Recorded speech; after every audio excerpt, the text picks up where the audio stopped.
টানা 4-5 দিন বৃষ্টির পর আজকের করলা গাছের অবস্থা দেখতেছি আসলে অনেক পোকে আক্রমণ করেছে।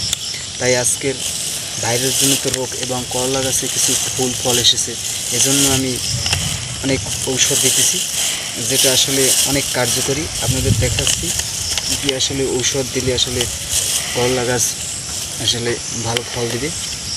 রেডুমিল্ট গোল্ড এবং এই সলুবরনের সাথে আজকের আমি কী কী কীটনাশক দিতেছি আপনাদের এই ভিডিওতে দেখাচ্ছি।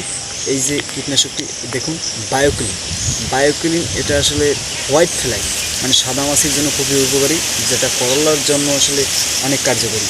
প্রতি ড্রামে আসলে এটা মানে 16 লিটার পানিতে আসলে 16 মিলি দিতে হয়।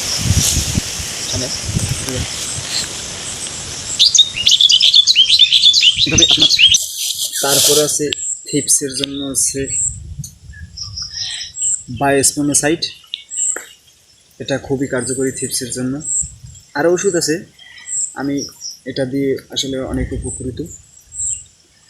এটি হচ্ছে প্রতি লিটার পানিতে 1.4 মিলি হারে দিতে হবে। এর সাথে দিতে হবে ইকোম্যাকের আসলে কাজ হচ্ছে, এটা হচ্ছে লাল মাকড় জাপ পোকা। এটি আসলে প্রতি লিটার পানিতে 1 মিলি হারে দিতে হবে।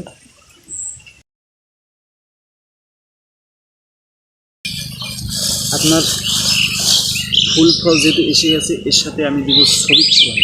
ফুল ফল আসলে সবিক্রম দিলে আসলে ফলের মাছি পোকাটা আসলে কিছুটা দমন হয়। তবে এর সাথে ফেরোমন ফাঁদ দিতে হবে, আমি ফেরোমন ফাঁদ দিয়েছি।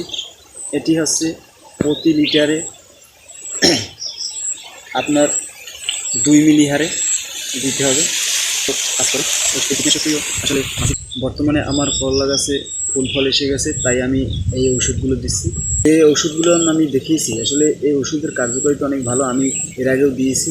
এই ওষুধের কার্যকারিতা না বললেই নয়। এই ওষুধ যদি আপনারা কোনো কৃষিকাজে ব্যবহার করেন, আশা করি ভালো ফল পাবেন।